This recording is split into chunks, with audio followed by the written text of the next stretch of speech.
Just a couple more days left in the month of September, and that means by the end of this month, EV incentives are going to be done, at least from the federal government perspective. My name is Steve, and I've been doing a series about buying EVs, and no, I don't think that everyone needs an EV. However, if you're looking for a daily driver because you want to save money so you can actually have the fun cars on the side, an EV is a really good option. I have a 2021 Mustang Mach-E, and I absolutely like it.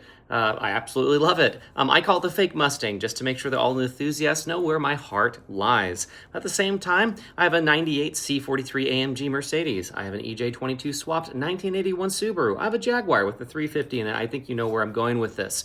So what I want to talk about in today's video, and thanks for hanging out with me on this lovely evening, is those EV incentives. So I'm here in Oregon, and there are some incentives that are going to continue beyond, but I particularly want to talk about the federal incentives is because they do end on the 30th of this month, but there's still time to go take advantage of them. I've talked about the Nissan Leaf as a horrendously boring car, but check out that video. It's on my channel about how we did a case study on it. A friend of mine from church bought it. He ended up saving lots of money for his daily commuter so he could keep his Toyota Tundra that gets 12 miles the gallon. I particularly want to talk about the Chevy Equinox EV. It's because based on my understanding and my own research, you can put your conclusions what you may about that, is that it's probably the most valuable car dollar for dollar right now that you can get. And the reason why I say that is because it's made in America, and it hits all of the check boxes that you have to hit in order to get the $7,500 tax credit, which means that most people, if you're paying taxes, you get that back as a tax credit. And in many situations, that $7,500 is going to be taken off at the point of purchase. So when I bought my used EV, I got the $4,000 off for used EV at the point of purchase. So if you're buying a Chevy Equinox, that $7,500 should come off at the point of purchase. There are some income restrictions, but it's pretty high. I want to say it's like $150,000 for a single person or $300,000 for a married, for a family if you're filing jointly, etc. So pretty high levels. But I want to do a little bit of math here to show, and if you looked at the thumbnail, particularly if you buy from Costco. So not only do you get $7,500 off from the federal government, if you're here in the state of Oregon, you get another $7,500, and there are more strict income considerations for that. It's within 400% of the federal poverty line. So as a single person, it's like still like $65,000. For a family of four, it's like $128,000. So it's a reasonable amount of money. But they will give you $7,500 as a rebate, so an actual like cash value back to you. It's $15,000 right there that's on the table. On top of that, if you buy through Costco, you get 0% interest, which not a lot of cars are offering 0% interest and haven't been offering 0% interest. And I think the average car loan APR is still, for a new one, is still somewhere in the 6 to 7% range. So 0% is pretty good. And if you're looking at the amount of money that's financed, so let's just say that you get the $7,500 off, and even if you don't get the state of Oregon $7,500 off, you're still looking at a very reasonable monthly payment of a little bit less than about $500 or so. That seems like a really good deal. The Chevy Equinox is a fine vehicle. I've driven one very briefly, and it doesn't have like the big punch like you would expect from an EV. That's one of the reasons why I like driving EV, is because it's got all of that power. But that's not necessarily what everyone wants or what everyone needs. It's got many of the features that you would expect in a modern vehicle. It does 319 miles on a charge, and the MSRP was right around $35,000. So $35,000, and between federal and state, you get that down to about $20,000. And let's just say that there's some fees involved.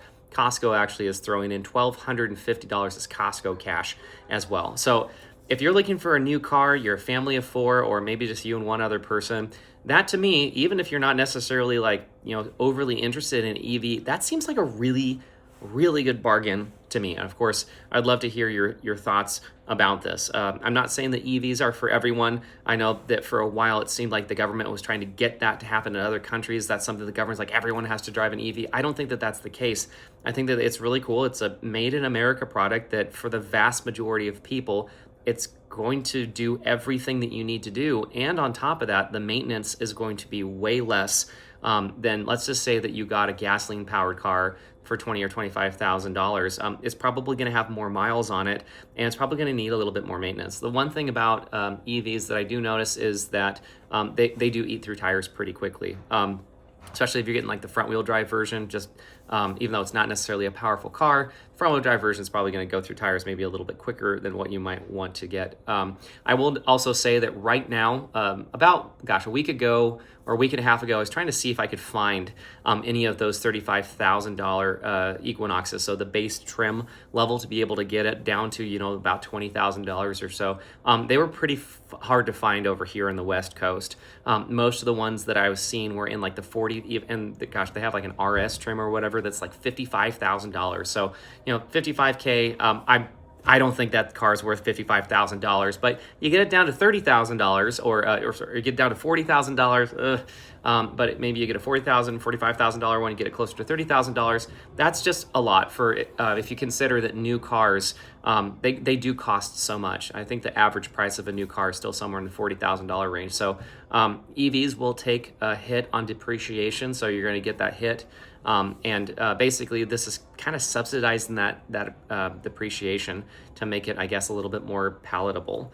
So, and it's a Chevy. There isn't really much to it. There's a bunch of Chevy dealers all across the country if you need anything. I've had a Chevy EV, so even though I drive a Ford, the Mustang Mach-E, the fake Mustang right now, I had a Chevy Spark, and the dealership that we had here needed a little bit of guidance on a software update that they needed to do that I basically read it for them. I'm like, this is what needs to happen.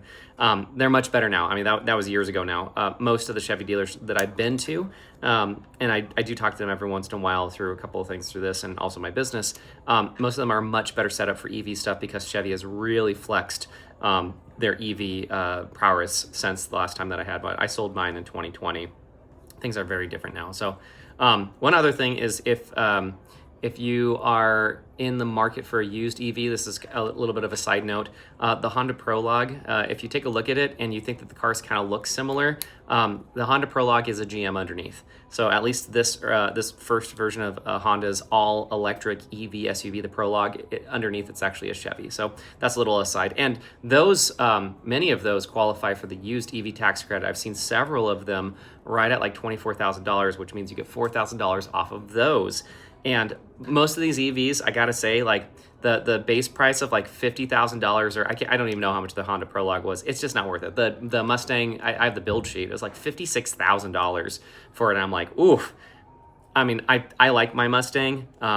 It might be closer to being worth it. I know like the BZ4X and like the Subaru Solterra. I mean, they like you could get them for like in the upper $40,000 range. I don't think that was worth it, but sometimes cars that are not necessarily good new cars could be really good used cars, especially if the depreciation has been eaten. But this video is about the new car. So if you want to take advantage of the new EV tax credit, federal government, just to recap, $7,500.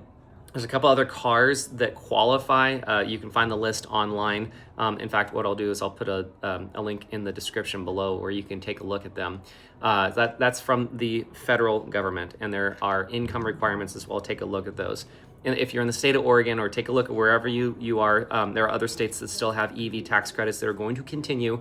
In the state of Oregon, it's up to $7,500, and the big thing is that you have to buy the car from a dealer. So of course, new car, but you have to buy it from a dealer. Also the used program, have to buy it from a dealer.